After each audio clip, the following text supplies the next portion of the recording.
एक रौनकपुर नाम का एक गांव था। एक दिन गांव के बच्चों ने पिकनिक जाने की बात कही। यह सुनते ही अंकिता की रूह कांप गई, क्योंकि उसे एक पुराना किस्सा याद आ गया। ये बात तब की है जब अंकिता 10वीं क्लास में पढ़ रही थी। एक दिन टीचर ने पिकनिक का प्लान बनाया था। अपने सभी दोस्तों के साथ अंकिता ने भी जाने के लिए हाँ कर दी। पिकनिक पर जाना था पावागढ़। पूरा स्कूल पिकनिक जा रहा था, इसलिए करीब 30 बस सभी बच्चों को ले जाने के लिए तैयार थी।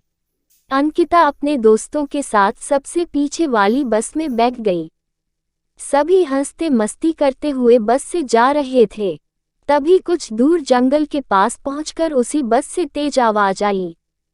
ये वक्त रात के करीब 1:30 बजे का था। ड्राइवर गाड़ी से बाहर निकला तो उसे पता चला कि टायर फट गया है। ड्राइवर ने सबसे कहा कि बस का टायर बदलने में करीब 2 घंटे लगेंगे, आप सब नीचे उतर जाए, मैं इसे बदल देता हूँ। आप लोग पास के ढाबे में जा सकते हैं, वहाँ गर्म गर्म चाय पी लीजिए और मैं इस टायर को फटाफट बदलने की कोशिश करता हूँ। ड्राइवर की बात सुनकर सभी बस से उतर गए और पैदल चलते हुए पास के ढाबे में पहुँचे। वहाँ एक बूढ़ा व्यक्ति चाय बना रहा था। इतनी रात को ढाबा खुला हुआ और किसी इंसान को चाय बनाते देख सबको हैरानी हुई।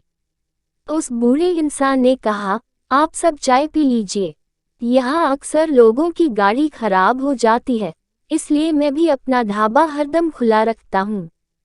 आप जैसे राहगीरों को कुछ मदद हो जाती है।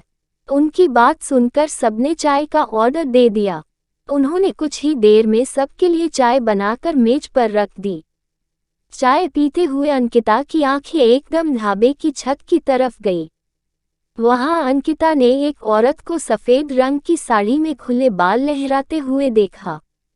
कुछ देर बाद वो जोर जोर से हंसने लगी।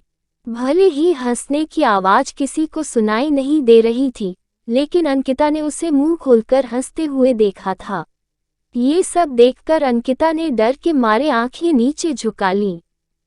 कांपते हुए किसी तरह से अंकिता ने चाय दोबारा पीना शुरू ही किया थी कि उसी वक्त जोर जोर से किसी के चिल्लाने की आवाज जंगल की ओर से आई। ढाबे में बैठे हुए सभी बच्चे और टीचर उस आवाज को सुनकर डर गए। सबको डरा हुआ देखकर उस बूढ़े इंसान ने कहा कि मैं देखकर आता हूँ क्या हुआ है, आप लोग यहीं बैठे रहो। इतना कहकर वो आवाज की तरफ बढ़ गया। तभी एक लड़की को खून की उल्टी लगातार होने लगी। उसको देखकर सबकी हालत और खराब हो गई। उसी समय एक टीचर ने कहा कि तुम सब आग जलाओ और उसके बगल में बैठ जाओ। सबने मिलकर आग जलाए और गोल घेरा करके बैठ गए। टीचर ने सख्त लहजे में सबसे कह दिया कि अकेले कोई कहीं नहीं जाएगा। वैसे भी सब इतना डरे हुए थे कि अकेले कहीं जाने की हिम्मत हो नहीं रही थी। आग के पास बैठे बैठे 3 बज गए। तब कहीं जाकर वो बूढ़ा इंसान जंगल से लौटकर आया। उसने सबकी तरफ देखा और कहा कि उस चीख को सब भूल जाना, नहीं तो जीना मुश्किल हो जाएगा। इतना कहकर वो ढाबे के अंदर चला गया। तभी ड्राइवर भी टायर बदलकर बस लेकर ढाबे के पास पहुंचा। सभी लोग भगवान का नाम लेते हुए उस बस में बैठ गए। टीचर ने बस में बैठते ही सबको कहा कि कोई एक दूसरे से बात नहीं करेगा, सीधे सब सो जाओ। टीचर की बात मानकर सब चुपचाप बस में ही सो गए।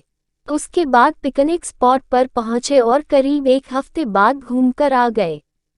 पिकनिक में किसी ने दूसरे बस के बच्चों से उस रात के बारे में कुछ नहीं कहा, क्योंकि टीचर ने मना किया। लेकिन पिकनिक से लौटते ही सबने अपने दोस्तों और दूसरी क्लास वालों को इस भूतिया घटना के बारे में बताया।